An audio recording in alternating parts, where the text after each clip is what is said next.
ఇంకా అలాగా తిక్కుగా అయితే నీళ్ళు చూసుకొని వేసుకోవాలండి. రవ్వ దోశ ఎంత పలుచగా ఉంటుందో అంతా వేసుకోవచ్చు. బట్ నేను నాన్ స్టిక్లోనే వేస్తాను. కొంచెం ఏమన్నా స్టిక్కీగా అంటుకుంటుందని భయం అనమాట. చూడండి మందంగా ఉంటుంది, చిన్నపిల్లలకు చాలా బాగుంటుంది. దోశలో తీపి వస్తుంది, సాఫ్ట్గా ఉంటుంది. ఈ దోశ ఎంత టేస్టీగా ఉంటుందో ఒక్కసారి ట్రై చేయండి. మినప దోశ కంటే బాగుంటుంది. ఎండాకాలంలో చలువ. నేనైతే ఏమి వాడానంటే ఇందులో చట్నీగా మా అత్తగారి ఇంట్లో చింత చిగురు పొడి అంటే ప్రాణము అందరికీ. సో మా పిల్లలకు కూడా ఇష్టం అన్నమాట.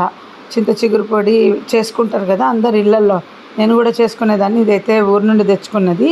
ఇలా స్ప్రింకిల్ చేసి దాని మీద మళ్ళీ కొంచెం నూనె వేసేసి మడత పెట్టేస్తే అయిపోయండి.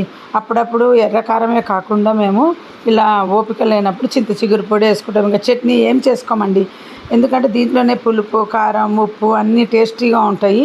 వెల్లుల్లిపాయలు కూడా ఉంటాయి. ట్రై చేయండి. మెయిన్ చిన్న పిల్లలకు బాగా తింటారండి, మెత్తగా ఉంటుంది బాగా.